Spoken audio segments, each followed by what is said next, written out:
आज नाशिक येथे कुंभमेळ्याच्या पार्श्वभूमीवर आणि माझं रुटीन आहे की मी जिथे जाते तिथे वेस्ट मॅनेजमेंट आणि पाण्याचं तिथे STPs याच्याबद्दलची मीटिंग घेत असते आणि त्याची विस्तृत मीटिंग घेतलेली आहे.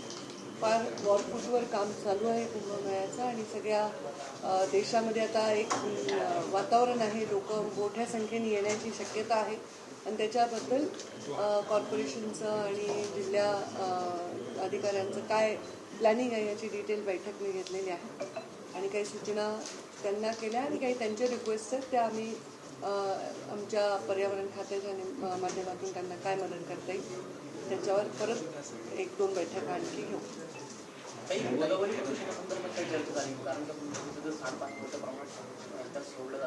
त्याच्याबरोबर STP त्याच्यासाठीच आहे. तर ते सांडपाण्याचं जे डायरेक्ट नद्यांमध्ये सोडलं जातं ते ओव्हरऑल महाराष्ट्रामध्ये आता वरचेवर आपल्याला कमी होताना दिसेल. कारण जवळपास आपण फक्त जे सांडपाणी आहे ते ट्रीट करतो 46%. पण आपले जे आता प्लॅन आहेत, काही बांधकाम चालू आहेत, त्या हिशोबाने हळूहळू टप्प्याटप्प्याने हे कामं होत जातील आणि मग सांडपाणी आपल्याला नद्यांमध्ये कमी होईल आणि प्रदूषण नद्यांचं कमी होईल. आता नदी पुनर्जीवनाचंही आम्ही हातामध्ये काम घेतलेलं आहे. फक्त ह्या गोष्टी काही अशा फुटकी बाजूल्यावर होणाऱ्या नाही आहेत, त्या फार लांब प्रोसेस आहे नदीचं काम करण्याचा आणि त्याच्यामध्ये किमान 2-2.5 वर्षाचा वेळ लागतो ते कम्प्लीट सगळं होण्यासाठी. त्यामुळे मला वाटतं इथे पण आपण ते प्लॅन करतोय आणि ते होईल. कुंभच्या हिशोबानेच त्याचं प्लॅनिंग. महाराष्ट्रात तुम्ही अनेक नद्यांचा या ठिकाणी उल्लेख केला, मात्र गोदावरी नदीवर कुंभमेळा भरतो. पुढच्या वर्षावर कुंभमेळा आलेला आहे. जवळपास 7 ते 8 ठिकाणी नाल्याचं पाणी थेट गोदावरीमध्ये आजही मिसळलं जाते. STP प्लांटची जर निर्मिती होत असली तर STP प्लांटच्या पुढे असे अनेक नाले आहेत जे थेट गोदावरी नदीमध्ये मिसळत आहेत. जे नॅचरल नाले आहेत त्याच्यामध्ये त्या छोट्या छोट्या गावांचं सांडपाणी त्याच्यामध्ये जातं. बऱ्याच ठिकाणी उद्योगाचं पण पाणी जातं आणि त्याचा परिणाम होतो.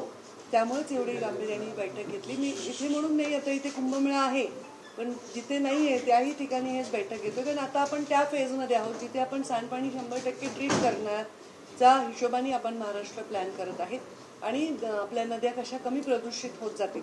त्या प्रदूषित आहे त्याच्यावर शून्यावर येणार नाही, पण त्या टप्प्याटप्प्याने त्याचं प्रदूषण कमी कसं होईल याकडे आपला भर आहे. मॅडम, उत्तर महाराष्ट्रात औद्योगिक वसाहती मोठ्या झपाट्याने वाढत आहे, औद्योगिक वाढत आहे. पण त्या मानाने प्रदूषणाची जी काही आपली यंत्रणा आहे, जे काही अधिकारी कर्मचारी हे प्रचंड कमी संख्येने आहे. त्याच्यासाठी काय करणार आहोत आणि कुंभमेळ्याच्या पार्श्वभूमीवर त्याचे काही पथक आपण अद्याप निर्माण केलेलं नाही त्याच्याबद्दल. प्रदूषणाची अशी कुठली यंत्रणा अशी नसते.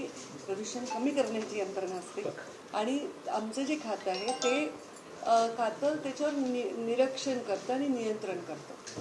जे करायचं आहे, समजा आता उद्योग विभाग आहे तर MIDC मध्ये जे कॉमन एफ्लुएंट ट्रीटमेंट प्लांट आहे ते उद्योग विभागाने सगळ्या इंडस्ट्रीने मिळून बनवायचा असतो. त्याच्यामध्ये पार्टिसिपेट करतं आम्ही पर्यावरण विभाग. तसेच आता हे अर्बन डेव्हलपमेंट आहे, शहरामध्ये महानगरपालिकामध्ये ते STPs त्यांनी बनवायचे आहेत. आम्ही त्यांच्यावर नियंत्रण करतो. आमचं डिपार्टमेंट नियंत्रणाचं काम करतो. आता आम्ही पार्टिसिपेशनमध्ये जात आहोत, म्हणजे आम्ही सहभाग पण घेणार आहोत. नुसतं विसल ग्लो करून जमणार नाही, तर त्याच्यामध्ये सहभाग पण घेणार. तर त्याच्यामध्ये आम्ही अधिकारी कर्मचाऱ्यांची जी कमतरता आहे, पूर्वी 4-5 फील्ड ऑफिसर होते, आता एकच आहे. अधिकाऱ्यांची कमतरता भासणार नाही जर सगळेजण आपापलं व्यवस्थित काम करतील. आणि आता सगळं डेप्युटीकडे केलेलंच आहे कुंभाच्या हिशोबाने, तर ते भविष्यामध्ये आपल्याला जाणवणार नाही. आणि भरपूर ऑनलाईन मॉनिटरिंग सिस्टीम भविष्यामध्ये येतील. म्हणजे पाण्याचं असेल, एअर क्वालिटीचं, जसं आता आपल्याला गरज नाही, आपण आपल्या मोबाईलवर बघू शकतो. त्याच्यामुळे आपल्याला पारदर्शकता पण मिळेल आणि रिझल्ट पण मिळेल. नाशिकच्या खड्ड्यांचा काही आपल्याला फटका बसला का? जवळपास 8 जणांचा मृत्यू नाशिकच्या खड्ड्यांनी घेतलेला आहे. याच्यावर मला वाटतं प्रशासनाने, शासनाने गंभीर दखल घेतलेली आहे. पावसाळ्यामुळे काम जे स्लो झाले ते पावसाळ्यानंतर मला वाटतं फास्ट होईल. जे झाले ते नक्कीच दुर्दैवी आहे, पण आता ते रस्ते लवकरात लवकर कंप्लीट करावे अशा शासनाच्या देखील सूचना. तुम्हाला काही खड्डे जाणवले? जलप्रदूषणासोबत जलप्रदूषणासोबत वृक्षतोडही मोठ्या प्रमाणावर होते, तर हरितकुंभ आपल्याला कशा पद्धतीने पाहायला? आपण जिथे वृक्षतोड काही ठिकाणी आपल्याला अपरिहार्य असेल तर आपल्याला त्या वृक्ष लावण्याने कंपन्सेशन करायला पाहिजे आणि आणि त्यामुळे या हरित कुंभाचाही मोठा विषय आपण करतोय आणि त्याच्यामध्ये जास्तीत जास्त वृक्षांची लागवड व्हावी आणि कमीत कमी वृक्ष तोडली जावी याचा आपला प्रयत्न असेल. कुंभमेळा हा तपोवनामध्ये वृक्षतोडीला 5 डिसेंबरपर्यंत स्थगिती देण्यात आलेली हरित लवादाकडून, त्यामुळे कुंभमेळ्याच्या कामांना कुठेतरी विलंब होऊ शकतो या संदर्भात आपण ते सोडून बाकीची कामं चालू आहेत, तेवढ्या पुरता पॅच सोडून बाकी कामं चालूच आहेत. पण जो पॅच आहे तिथेच मूळ साधुग्राम आहे. सप्टेंबरमध्ये ध्वजारोहण आणि डिसेंबरपर्यंत 5 डिसेंबरपर्यंत हरित लवादानं वृक्षतोड. हे पहा, आपण याच परिस्थितीमध्ये कम्प्लिटली मला आता याच्या नियोजनाचा भाग माझ्याकडे नाही, मी फक्त पर्यावरणापुरता विषय बोलू शकते. बाकी कुंभमेळ्याचे प्रमुख गिरीश महाजन आहेत आणि मुख्यमंत्री महोदय स्वतः हे मॉनिटर करत आहेत आणि हा देशात नाही जगाचं लक्ष असणारा कुंभमेळा आहे. त्याच्यात काय नाही झाले या गोष्टी आपण मेन्शन केल्या, त्यामुळे काय होणार आहे या गोष्टींची संख्या जास्त आहे आणि ते नाही झाले तेही होईल. मला पूर्ण ताई, शेवटचा प्रश्न आहे, तुम्ही जसं एक पर्यावरण मंत्री म्हणून तुमच्याकडे राज्याची जबाबदारी आहे आणि मूळ जिथे साधुग्राम आहे तिथल्याच मोठ्या प्रमाणात वृक्ष तोडण्याच्या सूचना ज्या आहेत त्या प्रशासनाला देण्यात आल्या होत्या आणि त्यांनी जसं म्हटलं की 29 डिसेंबरला हा निर्णय आहे आणि ऑक्टोबर महिन्यामध्ये साधूंच्या आखाड्याचं ध्वजारोहण आहे. तर याकडे कसं बघता, कुंभमेळा कितपत सक्सेस प्रतीक्षा करतायत संबंधित अधिकारी, जे निर्णय होईल त्याच्यानंतर बाकीचे स्टेप्स घेता येतील. पण एक पर्यावरण मंत्री म्हणून नाशिकची जी काही वृक्षतोड होते याला आपण कसं पण बघता? नाशिकची म्हणून नाही, आता पर्यावरण मंत्री मी आहे, पण आता एखाद्या ठिकाणी अपरिहार्यता असेल तर तेवढे वृक्ष जे तोडले त्याच्यापेक्षा किमान तितकेच तरी वृक्ष लावले पाहिजे आणि ते जगतील याची काळजी घेतली पाहिजे. त्यामुळे तेवढेच मोठे वृक्ष बाहेरून कुठून राज्यातून मागवून वेगवेगळ्या नर्सरीतून त्याचं वृक्षारोपण केलं पाहिजे असं मला वाटतं.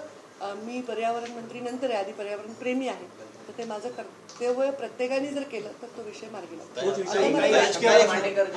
रोडच्यासाठी 5200 वृक्ष तोडण्याचा प्रस्ताव ठेवण्यात आलाय, तर मला आपण मी याची माहिती नाही देऊ शकणार कारण ते गिरीश महाजनच देऊ शकतील. मी फक्त पर्यावरणापुरतं STPs आणि नदीच्या प्रदूषणाच्या संदर्भात काही राजकीय प्रश्न. मुंबईच्या महापौरांच्या सोशल मीडियासाठी 25 लाख रुपयांची प्रस्ताव असा आहे स्थगितीमध्ये ठेवण्यात आलेला आहे.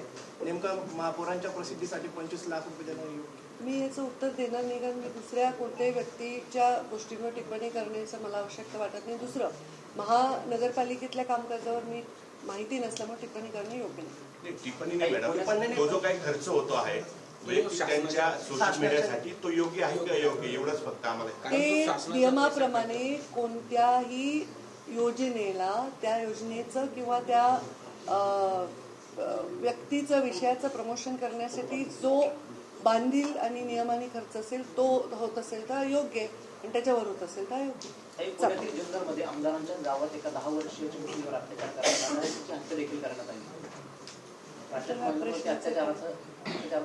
तिथं प्रश्न असा काय, आमदाराच्याच गावात असा काय, तर कोणत्याही मुलीवर अत्याचार होतो हा फोकसचा विषय, तो चुकीचा आहे, त्याच्यावर कारवाई झाली पाहिजे.